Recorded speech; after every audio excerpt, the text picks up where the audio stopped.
You're listening to the Maritime Gardening Podcast brought to you by Vessi Seeds. Today I'm going to do a podcast on everything you need to know about strawberries. We're going to talk about varieties, what to buy, when to plant, how to plant, maintenance, plant needs, and propagation for those that are interested in that. I consider the strawberry to be kind of almost like the ultimate low maintenance, high yield perennial. Think about most perennials like a berry bush or an apple tree or that sort of thing. They can take from 3 to 5 years to start producing, and even longer to really start producing, right? It takes a long time for the roots to get established, for the tree to get used to the space, adapt to the soil conditions, adapt to the growing conditions, all that sort of stuff. It can take a while. With the strawberry, you don't get much the first year. But the second, third, and fourth year, you're off to the races. You're getting lots of fresh fruit. And for those that live in northern places like me, this is not a lush tropical paradise. We don't have a lot of fruity, sweet things, right? I mean, we've got options. It's not like we haven't got nothing, right? But the strawberry is probably one of the most, it's like a miracle. It's just so sweet and so wonderful, right? And they grow here and they'll survive the coldest winters. I think some of them are hardy to zone 2 or maybe certainly 3. I'm not sure about 2. I'd have to check that. But certainly zone 3, they're hardy. So, I mean, they can go pretty far north, right? They're a great fruit crop for the northern gardener, and they're really easy to grow. Much easier than you'd think. Okay, so let's dive into this here. And I apologize for the podcast being a little bit late this week. I recorded it earlier, but when I was editing the recording, it was just a terrible recording. That's the best way I can put it. And I like to record things outside, but we're in the middle of a kind of blizzard right now, so it would be too windy to get any kind of sound quality. So I'm here in the office. Anyway, as an audio experience, it'll be just fine. Okay, so let's get started. Varieties. So, I mean, there's many different types, names of strawberries. These are different kinds of varieties in that sense. When I mean varieties, I mean like the 3 main types of strawberry in terms of their growing habit. Okay, so I'm talking about the June-bearing, the ever-bearing, and the day-neutral strawberry. Okay, so what's a June-bearing strawberry? As the name might suggest, it is a strawberry that produces its fruit. The fruit comes on in June, late June, maybe even early. For me, it's late June, early July, right? The end of those 2 weeks, 2 or 3 weeks time spanning the end of June and the beginning of July. Okay, the rest of the year, it's just the rest of the growing season, it's just putting on foliage and gathering energy from the sun, that sort of thing. Another type is called the ever-bearing. It's an odd name because they're not really. Ever-bearing implies they're always giving you strawberries. That's not the case. What the ever-bearing does is it gives you a crop in spring and a crop in the fall, right? Just like the June bears, it gives you a crop in June, July, or just June, depending on where you are. But it also gives you a crop September, October. For me, it would be around October. It's often the case that the second crop is a little bit the heavier of the 2 crops. You get more in the second crop than in the first crop. And then the day neutral is like the ever-bearing insofar as it has a spring crop and a fall crop, but it also gives you, so it has a heavy crop in the spring and a heavy crop in the fall, but it also gives you some strawberries all summer long, with a condition. If the temperature conditions are such that the temperature goes above 27 degrees Celsius. I don't know what that is in Fahrenheit. You just have to Google that if you're a Fahrenheit person. If the temperature goes above 27 degrees Celsius and stays there for a little while, I don't know if it's like 48 hours or 3 days or it's, right? If you have a sustained temperature holding at 27 plus, the strawberries will shut down and they'll go dormant until fall comes around and things cool down again, right? So for a place where I live, the day neutral are kind of great. It's rare that we'll have a hot streak in the summer, although these days it seems to be getting less rare. But Because it's temperate here and our temperature is modified by the ocean. Um, the day neutral can work in coastal areas like where I live, or anywhere like that, because it's rare that we'll have days where it's 30 degrees, that sort of thing, but it's rare that that stays, and it cools down at night. It doesn't stay that temperature all night long, right? It's the sustained temperature that shuts the plant down, as far as I understand. When I was growing day neutral, I never had a summer where the plants shut down. Not one. All the years I was growing them. That said, you're going to want to know which one I recommend, which one I think is best.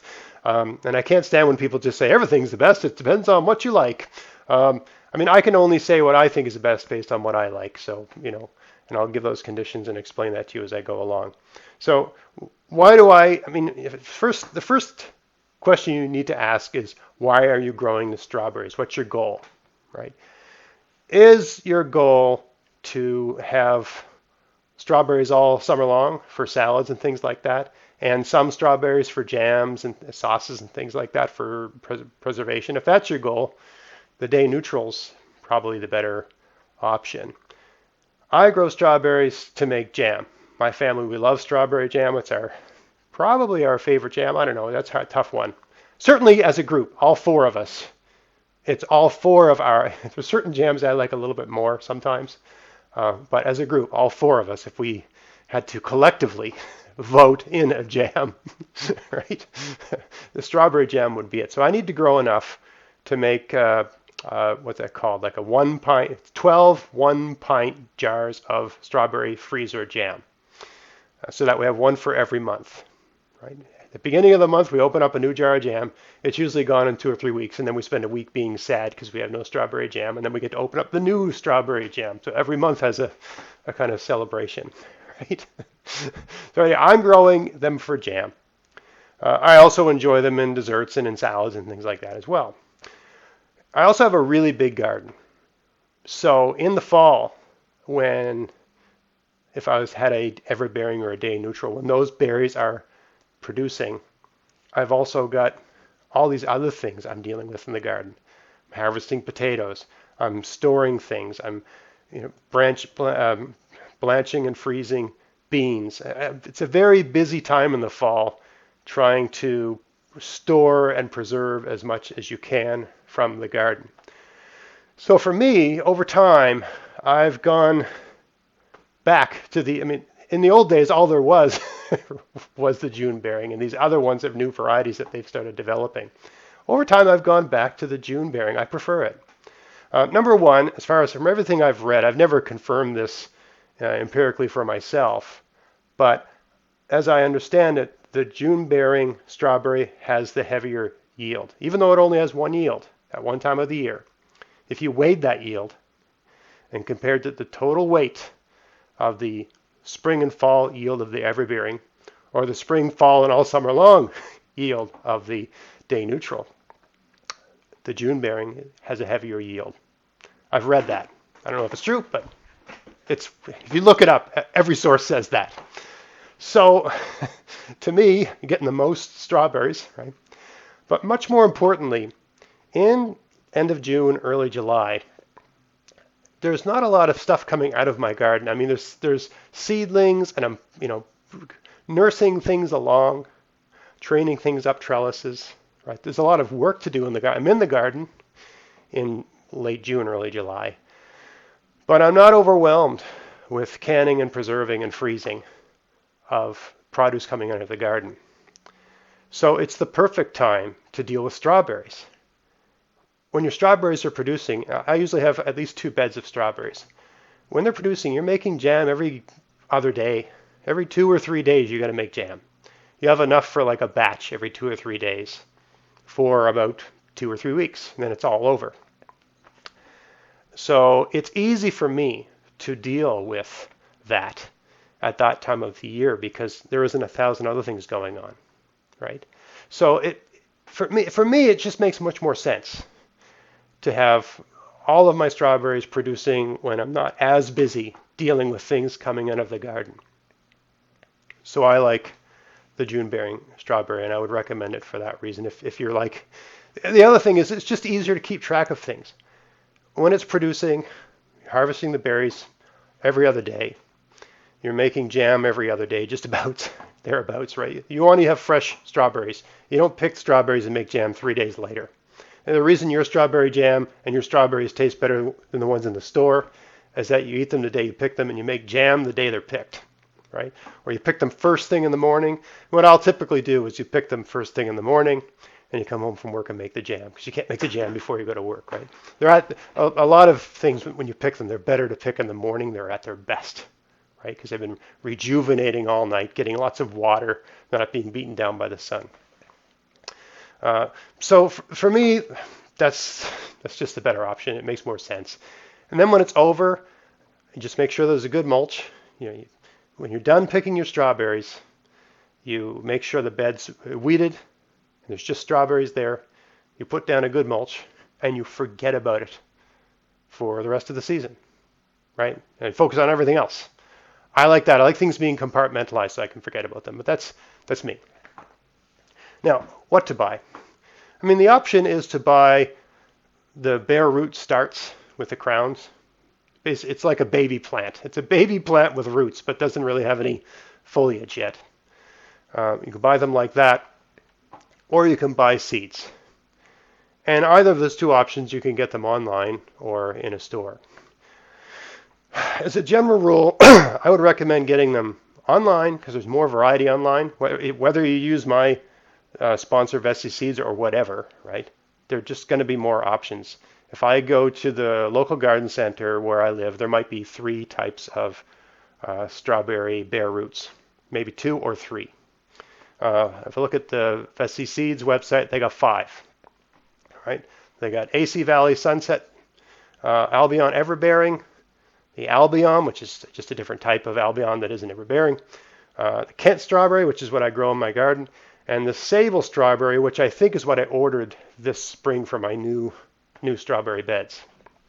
Okay, so that's a lot of varieties. And if you check out other providers, they're going to have other varieties or the same ones or more or less. Okay, there's no real drawback to ordering them. They arrive. I mean, the way I can only speak to, I've only ever gotten them from Vessi's. But they mail them to you when it's time to plant them. They come in a box.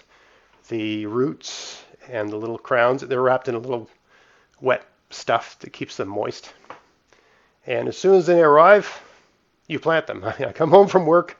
There's a box. I open the box. Oh, those are my strawberries. I guess I'm planting strawberries tonight, right? I go out and plant them that night. You don't want to wait, right? Because they've been taken out of whatever growing medium they're in, packaged up and mailed to you. This all has to happen very quickly. Every time I've ever done this, everything I've ever planted has grown. Maybe, I mean, they tend to come in a pack of 25. Maybe one fails, but it's very rare. They all tend to make it, right? So it works really, really well. So I recommend getting the bare roots and buying them online. You get a pack of 25, and that's enough for 2 4x8 beds. I'll explain that a little bit as we go. But it's enough for 2 4x8 beds, 25 plants. It's a lot of plants. Each plant is going to grow to be almost, not 2 feet wide. It becomes like a bouquet. It might be 16 inches in diameter. Diameter. All right. That costs between $30 and $40 depending on where you buy them and how many you buy. Sometimes you get a deal if you buy more. And just to plug my sponsor, if you buy the strawberries, you'll get free shipping as long as there's a pack of seeds. If you got this condition, it has to be at least 1 pack of seeds included in the order, and then you get free shipping. Strawberries count. As long as there's a pack of seeds. Strawberries aren't seeds. Right? So you get a pack of seeds, and then you can get your strawberries, the roots, the bare roots, delivered for free. The other option is to buy seeds. And I don't recommend this option. It's much more tedious, much more time consuming. It's cheaper. I mean, you can get a pack of, I don't know how many come in a pack. It's probably something like 50 seeds for $3, right? So if you were starting a farm or something like that, that might be an expensive way to do it. Or if you just don't have the money, or if that's just interests you. But it takes a lot more time and there's a lot more work involved in getting them started from seeds like that. So I don't recommend it, especially for a beginner. It's going to take longer for them to be producing. It's just a much more tedious, time consuming, complicated process. Not impossible, right? It's probably better, like if you're a busy person, I wouldn't recommend this. Maybe if you're retired or for whatever reason you work from home and you've got more time, then yeah, it's a great way to save money. And there's probably even a wider variety of seeds to choose from. You can order them from all around the world, right? So it's a great option. It's more difficult, more time consuming, and it's kind of a hassle. Whereas with the roots, I mean, you pretty much just stick them in the ground and you get strawberries. Okay. Now, when to plant? As I explained, Vessie's seeds, and I imagine most providers do this, they mail them to you because it's time sensitive. They can't stay in that box forever. So, and mail them to, they look at the calendars, they look at the temperatures, they mail them to you when it's time to plant. Where I live, that'll be late April or early May sort of thing. For those that have watched my videos on my dandelion planting schedule, or if you've read my Substack article on that topic, when to plant everything based on the stages of growth of the dandelion, I would say the time to plant the strawberry is between when you see the dandelion greens emerge from the ground and when you see the dandelion flowers turn yellow. That's the window to plant them. If you plant them too late, they can have a hard time getting established when it's really hot and really sunny. You want to plant them when it's still a bit cool and rainy and that sort of thing. So that's when to plant them. Generally speaking, they're going to be mailed to you when it's time to plant them. But if you're going to a garden center to buy some, let's say you forgot to order them and that sort of thing. I mean, the reason I'm doing this episode right now is because it's the time of year you order things. So it's a good time to think this through. Think about where they're going to go in your garden. You got to build some new beds, that sort of thing. Right? So otherwise, if you don't order them online and you were going to buy some and you didn't want to let the season get past you, right? April, May, that's when to do it, at least where I live. How to plant? It's recommended that when you take them out of the box and you've got those roots, you soak them for a short amount of time, not overnight, not for a week, not for days, that sort of thing. The recommendation is that while you're preparing the soil, so you go out to the garden, you've got your strawberry roots, you got a bucket of water, you stick them in the bucket of the water while you're preparing the soil. So we're talking 15, 20 minutes, half an hour, no longer than that. Because all roots need air. Well, not all roots, but strawberry roots need air. If they're just immersed in water for too long, you kill the plant. Won't do them any good, right? And that being said, I've never done this. I've never soaked the roots. I've always just planted them, unwatered them, unmulched them, and not done anything else. That's how I've always done it. But this is probably a good idea, just to wake them up, right? Because if they've been sent to you in a package, stored, that sort of thing, they're probably kind of on their last legs when they arrive and they could use a good drink. They're almost like charging them up, right? The other recommendation, which I've never done, is that you cut the roots. So the roots will be about this long, 12 inches, 10 inches, something like that. The recommendation is you cut them back to 5 inches long before you plant them. And the argument, and I had a conversation with a regular guest on the show, Robert Pavlis. The argument is that by cutting off that bottom part, it actually stimulates the remaining roots to send out new roots, right?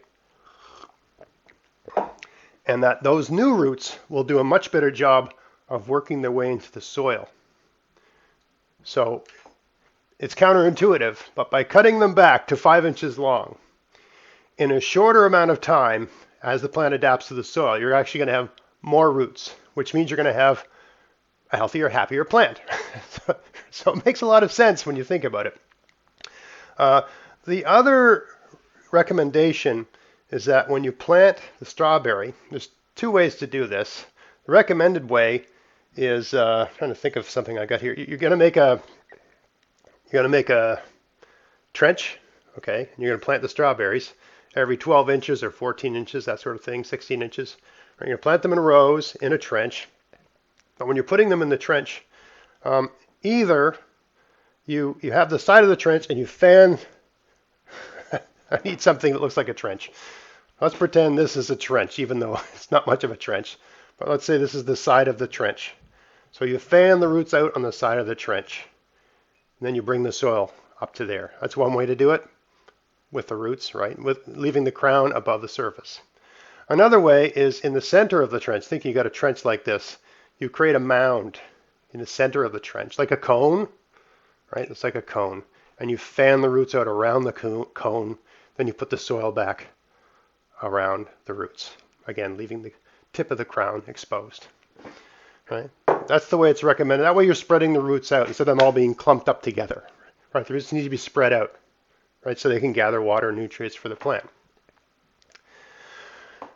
The other recommendation is to have, if you look at the planting guidelines according to Vesey's, is that they should be in rows 12 inches apart in rows, and the rows should be 4 feet apart. But this is for like a farm with farmers.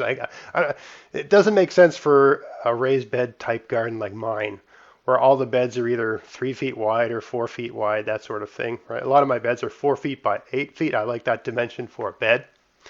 So for a 4 by 8 bed, what I recommend is that, remember, you're not going to go in the middle of the bed, right? You're going to be on the side of the bed reaching in. So I would plant the 2 rows about 2 feet apart so that each row is about a foot from the side of the bed. That way they're not hanging off the side sort of thing, right? So the rows are going the length of the bed, and they're about 2 feet apart, and each row is about a foot from the edge of the bed. And I plant them about 14 inches apart, and that allows you to put 6 plants, 2 rows of 6, 12 plants per bed, which allows you to have 2 beds from the 25 pack that you get. And you just plant the extra one somewhere, right? And if one of them dies, you can take the extra one and move it to that spot. Okay, but that's how you plant them. You give them a good water, you cover that over with a good mulch, and off you go. Now, let's move on to maintenance here, and I want to talk about mulch. This is a perfect segue. They're called strawberries because straw is the recommended mulch. But you don't have to use straw. I'm guessing strawberries always use straw because they were grown on farms, and on farms they have hay. When you're growing hay, you've got the hay and the straw, right? The hay is the sort of, you got the big tall grass plant. You cut the top off where all the seeds are. That's what you feed to the cows and the goats and stuff like that, because it's got more protein and nutrition, right? And then the stalks of the grass, that's your straw.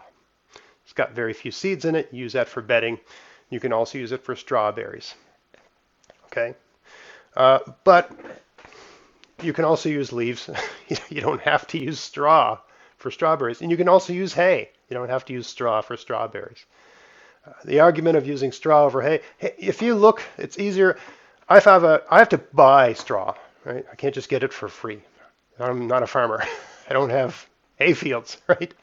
Straw is a byproduct of hay, sort of thing. I can get, if I go to a horse farm, often they'll have what they call spoiled hay. I think that's the term for it. And that is a bale of hay that the horses will not eat because it's gone bad in storage. And they usually just throw those on top of the manure pile. So you just take it. Now you've got all this nice hay.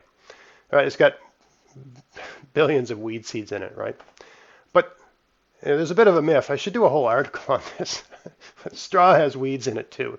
When they're baling up the straw, it's not like they make sure to remove every seed from it, right? So sure, hay has way more seeds than straw, but it's very rare that you're going to get a bundle of straw and there's no seeds in it. So there's less seeds. And yes, less seeds is better in a sense, but let's say that the bale of hay, I'm talking about the small kind, not those giant things that you can't lift, but the smaller ones, 2 feet by 2 feet by 3 feet long. Let's say one of those, if it's hay, has 1 million seeds, right? The straw might have 1,000 seeds or 10,000 seeds. So that is way less, but it's still 10,000 seeds. Even if it's 1,000 seeds, it's still 10,000, still 1,000 seeds. You're putting that straw on your garden, you're adding weed seed, and they're all weed seeds. They're things that grow in fields that are tenacious. And grass in itself is a fantastically tenacious weed. So you're going to get weeds anyway, regardless of what you use. And those kinds of weeds that are in hay and in straw, they're very good at actually pushing their way up through the straw.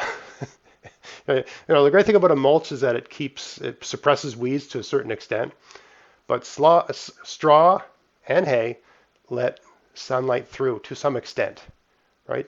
Not as much as bare soil. The kinds of seeds that are think about how grasses work, right? In a natural setting. The plant grows, makes flowers. The flowers, seeds fall off in the fall, and in the winter they get pressed down. And then the next year, new grass comes up through that. Grass can push up through stuff. It's a lot of, take a pile of leaves and throw it on your lawn. You'll kill your lawn.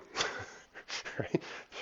Take a pile of leaves, 5 inches deep, stick it on your grass, and make sure it doesn't blow away, but just leave it there for a month or two. The month the grass will be dead. Leaves are really, really good at suppressing weeds. It's probably one of the better mulches there is.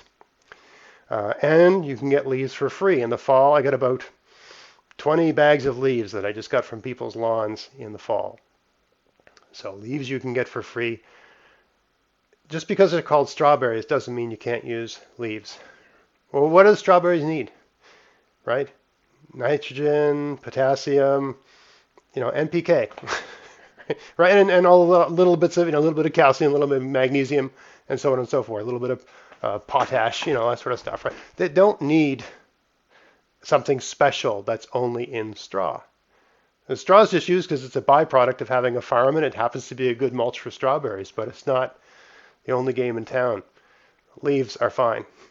They'll work great. So that's what I use. I tend to use, over time, when I first started growing them, I would use straw and hay and stuff like that. You get a lot of weeds. The leaves, I think, are better.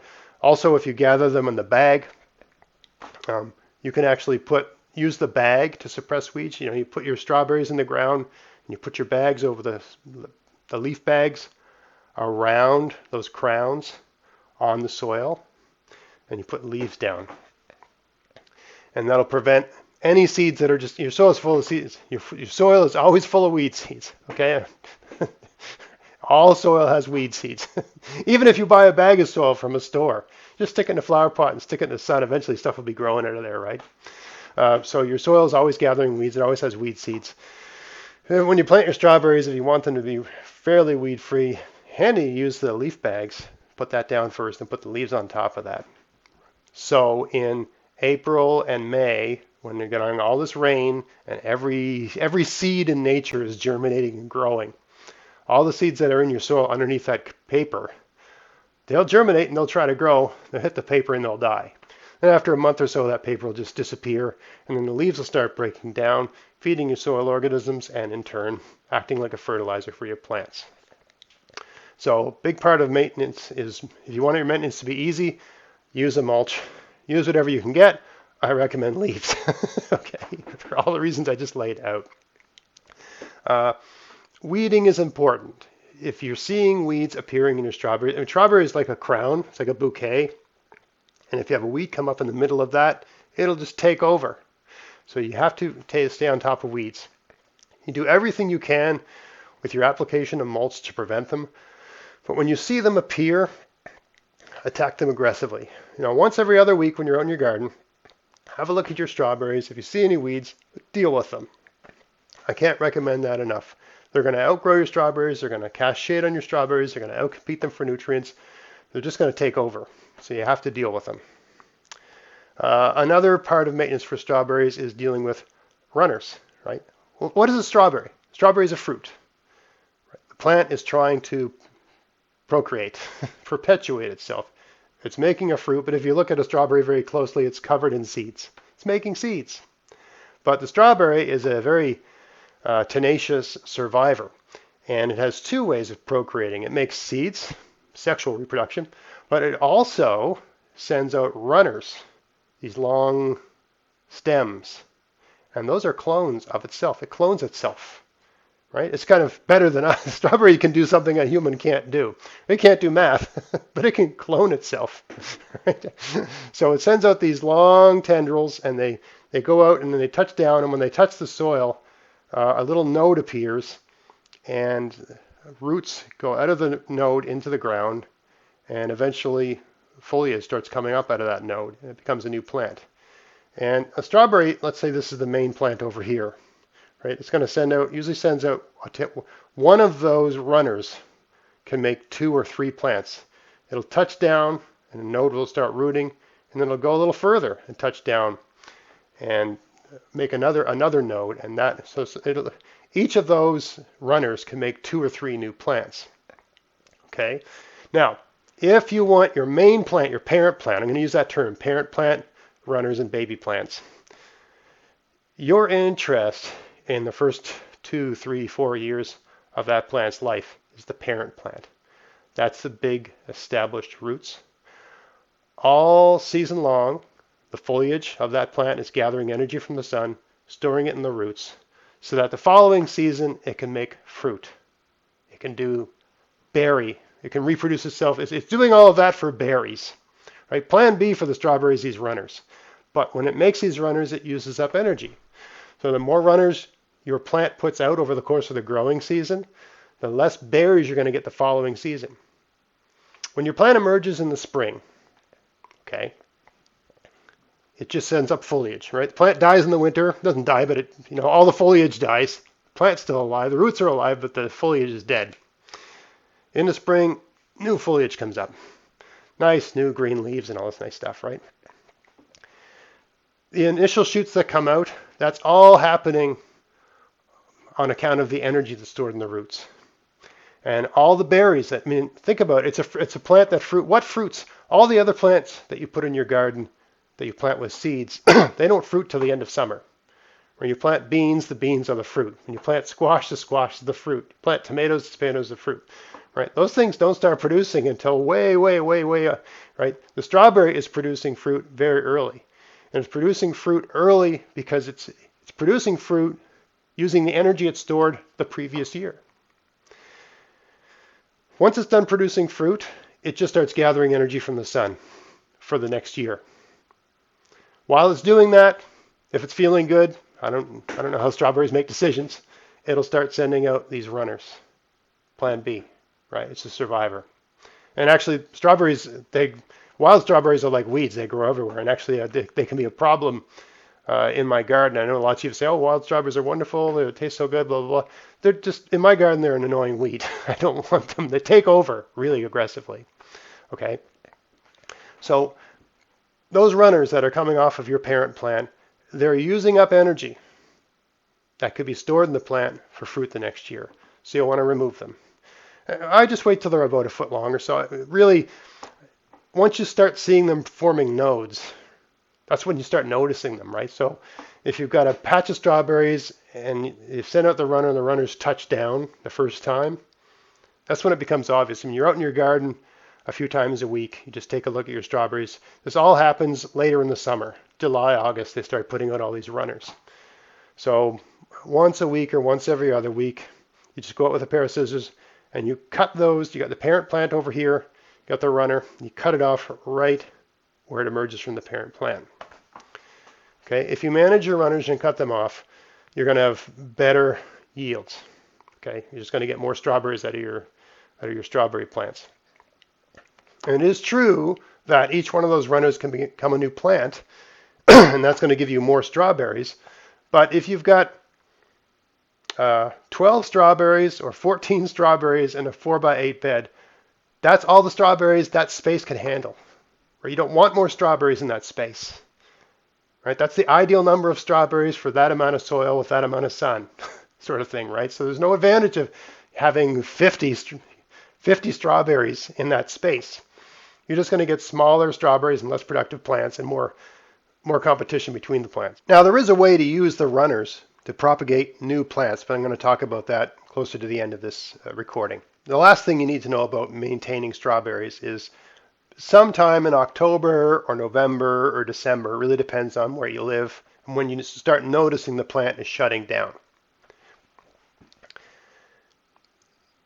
Once you've harvested the strawberries from the plant in June, July, I'm talking about June bearing plants now, but it doesn't really matter what the plant is. Once you're done harvesting, and also between harvests, all the foliage is doing is gathering energy.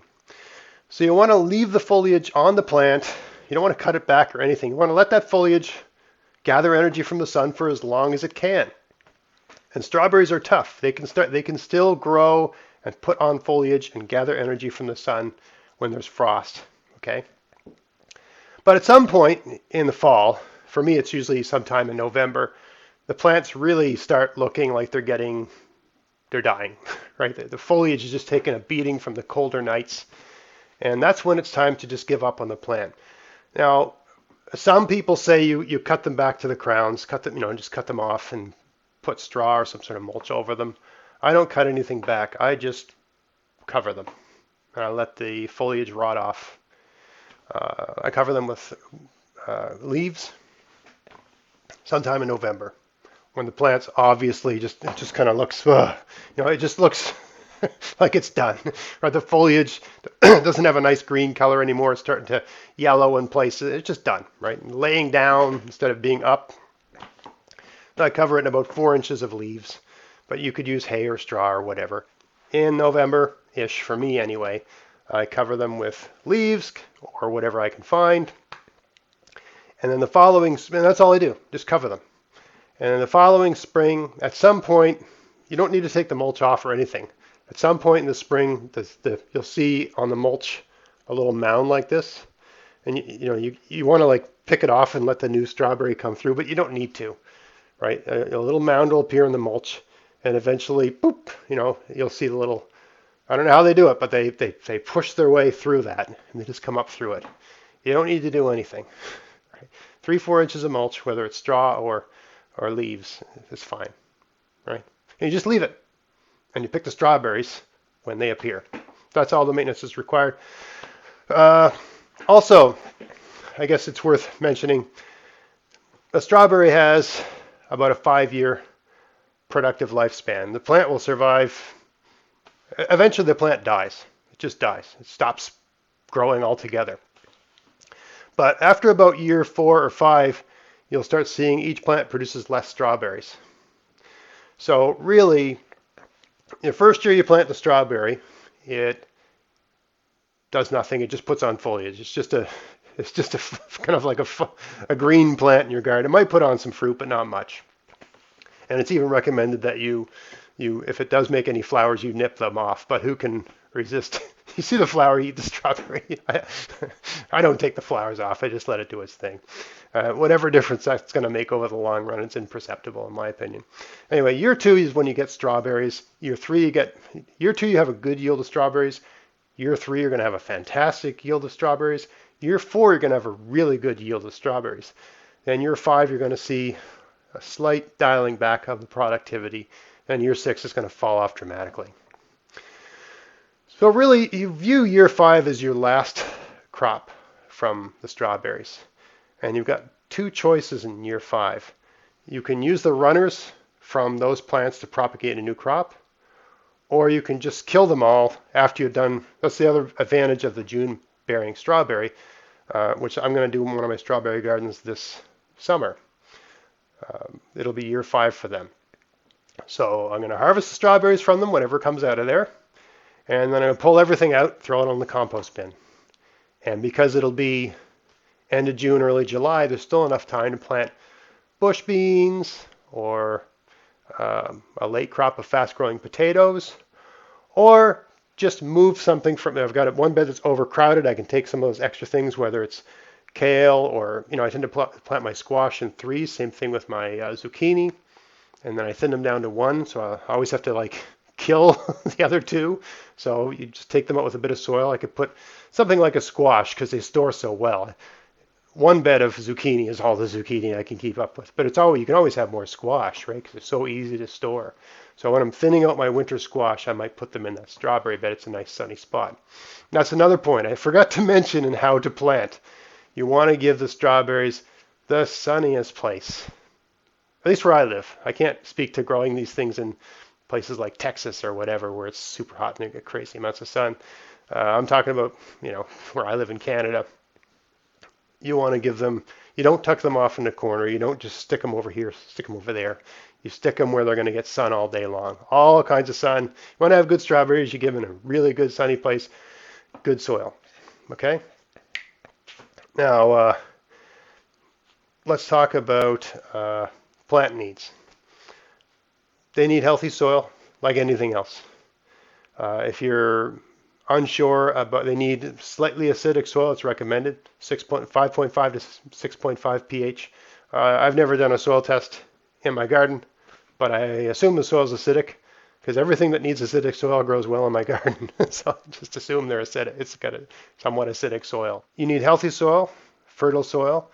If you're not so sure about that, you can amend it with some all-purpose fertilizer or 12, 12, 12, that sort of thing. Or you can use manure or compost. That's what I tend to use. Also, keeping the soil mulched. I find the time for amending the soil is when you plant the strawberries. Right? It's a 5-year plant. So when you're putting the strawberries in, you put compost or manure, work that into the soil when you're planting the strawberries. Then you mulch. And then I don't bother with any fertilizer or manure or compost or anything for the remaining 5 years. The roots just get bigger and bigger and bigger, more complex. I don't find the strawberries, if they're mulched, I don't find they need anything beyond that. Now, I've never done an experiment where I just have my mulched strawberries and I've got mulched strawberries that I'm fertilizing. I've never done that. But I get all the strawberries I want, so if they ain't broke, don't fix it, sort of thing. In terms of water, if you live somewhere that's really dry, you might need to water them once a week. I don't water mine at all. I find a good mulch. Once those roots get established, I don't do that. I just leave them. I mean, strawberries are like a weed. To that effect, I have them on my property. I used to have a gravel driveway. It's paved now. When it was gravel, wild strawberries grew in the gravel, right? So strawberries are really good at finding what they need, right? They're a tenacious weed in nature, and they behave like a tenacious weed in your garden. So, if you don't cut back those runners, they'll take over the entire garden. They'll go everywhere, like something out of a Ridley Scott movie, like an alien sort of thing, right? So I don't water mine. I just mulch them and leave them. But if you live somewhere really dry, maybe you need to do that. And full sun, of course. But that's all they really don't need a lot, right? If you know you've got excellent soil, I think a mulch is enough. If you're not sure about your soil, amend it with some manure or compost. Put those bare roots in, mulch it up. Just keep it mulched. Right? Every fall in November, cover the thing with mulch. And then at some point in June or July, when the plant's sort of fully grown, add some more mulch around the plant to suffocate weeds, whatever you've got. That should be enough. That's all the plant needs. Now, propagation. I mentioned earlier those runners are clones. They are producing new strawberries. So every 5th year, you can take those clones and use them to start a new strawberry garden. Okay? Now, there's 2 ways to do that. You can start a whole new row in the existing garden if you can keep track of which plants are the old ones and which ones are the new ones. For instance, you had a row of strawberries here, and you trained, the runner goes out, it doesn't immediately touch down. As soon as you see the runner touch down, you could guide those to grow in a line and maybe put a stick down. So that everything on one side of the stick is the babies and everything on the other side of the stick is the parent. Right? You let them grow for the remainder of the season, and the following season, everything on the parent side of the stick you cover with cardboard or something. Kill the parents, right? And let the children that were established and rooted during the summer of the previous year, let them take over. Okay. The reason the runner goes down is that once the runner touches down and it starts rooting, the roots are getting water and nutrients and things like that from the soil. The new growth is gathering energy from the sun, but that runner, just like an umbilical cord, is getting energy and water and resources from the parent plant. So in an ideal world, you want that new plant to stay connected to the mother for as long as possible so it can get big and healthy and strong. That being said, there is a window of time in, let's say, late August, ideally, where you can cut off the runner from the parent plant. I usually leave the runner attached because I assume there's like an umbilical cord, there's still something in there, right? So I cut the runner off at the parent plant. I scoop the baby out with some soil attached to it, and I move it to another bed, and I plant it there. You can do that, and you can use that to propagate new strawberries. And that's a very low cost way to do it. You can also give them to your friends, and that works. Uh, I find I always like trying new things. So when my strawberries are dead, I want to get a different variety, right? So all the strawberries I had growing in my garden were Kent strawberries, and the new beds are, and I've done Albion before, and now I want to try the Sable strawberry. I like trying new things. And thankfully, I've got a sponsor for the show, so I can try new things. So I can, I was really, really happy with the Kent strawberry. They're great, big, fat, productive strawberry. But these, what's it called, Sable? They're supposed to be great. They're supposed to taste good. They're supposed to be nice and big and fat and juicy. So I have to try. All right. So the main thing is that if you're going to propagate the strawberries, you have to be organized. You can't be lackadaisical about it. If you're propagating them in the same bed as the parents, you need some mechanism to tell the child from the parent the following year. In late season, it's easy to tell which one's the child and which one's the parent. Because the parent is this huge plant and then the child is this tiny plant. But then you're going to cover the whole thing in mulch for the winter. Following spring, things are just going to come up out of the leaves or the hay. It's not as easy to tell. You're going to forget what you did the year before. You need a system. Or the other way is to just pluck them up when they seem to be like 6 inches high, with a good clump of soil. Cut them off from the parent, move them to another bed. That's another way to do it. I've done that previous years, and it works. But it's also fun to try a new variety. It's kind of hard to resist. So that's all I got to say about strawberries. I think I've covered just about everything you could possibly want to know. If you have never tried growing them before, I would seriously consider, if anyone tells you they're too much work, I would say for the non-gardener, right? I mean, there's people just think everything's work. They just think, I couldn't keep a garden. It's too much work. Okay, so yeah, for those people, everything's too much work. Okay, but I'm talking as a gardener to gardeners, right? I find tomatoes take more work than strawberries. I find kale takes more work than strawberries, right? They're really, really easy plant to have in your garden. And they give you a nice yield every year, and they give you something when nothing else is producing. It's just great to pull food out. Early in the season, what do you got? You got garlic scapes, asparagus, a handful of greens, and your strawberries, right? So it's just so uplifting to have something sweet and delicious and shiny and red coming out of your garden so early in the season. And they're not a lot of work. From gardener to gardener, they're not a lot of work, as I just explained, right? There's a lot of other things in the garden that take much, much more work than that. So if you've heard from other people they're a lot of work, I just don't think they're the same. There's different kinds of gardeners, right? So I'm trying to be judgmental here, but some people, anyone that says that's too much work, I just don't. I don't get that. If you got a garden, you like having gardens. If you're really into gardening, there's a lot of things that are a lot more work than growing strawberries. So they're not hard to maintain. Relatively inexpensive. I mean, where I live, there's a U-pick I can drive to. It's about an hour's drive from my house each way. And I can go there for a few hours and pick a couple flats of strawberries and have all the strawberries I need.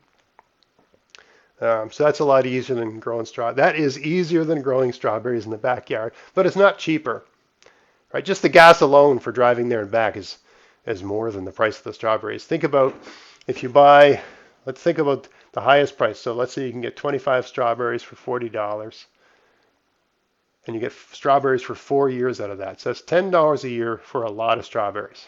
All the strawberries you're going to want to deal with. You're not going to want any more than that unless you really like strawberries. So for $10 you're going to have all the strawberries you want, all the strawberries you need for jam, and you can gorge on them and have strawberry shortcake and tasty desserts for about 3 weeks during the summer or late spring. I can't even drive to the U-pick and back for that amount of money, aside from the cost of paying for the strawberries at the U-pick. And of course, it's going to take time to pick them in the U-pick. Whereas I can just go in the backyard. There's about a 2 to 3 week period in June, July, where every couple of days we're picking strawberries, every couple of days we're making jam. Then it's over. So if you've got the space, or maybe you're just having one of those years where it's like, let's say you've got a garden with 6 beds and you're finding it to be too much work to maintain the 6 beds. Dedicate 2 of those beds to growing strawberries. Now you've only got 4 beds because the strawberries are not a lot of work. So just something to think about. If you're ordering your stuff, give that some thought. Maybe you want to try growing strawberries this year. You're going to need at least 2 4x8 beds of space for your typical pack of bare root starts. And of course, if you want to get free shipping, as long as you order them with a pack of seeds, you can get them from the show sponsor, Vessi Seeds, using my coupon code GAVS24.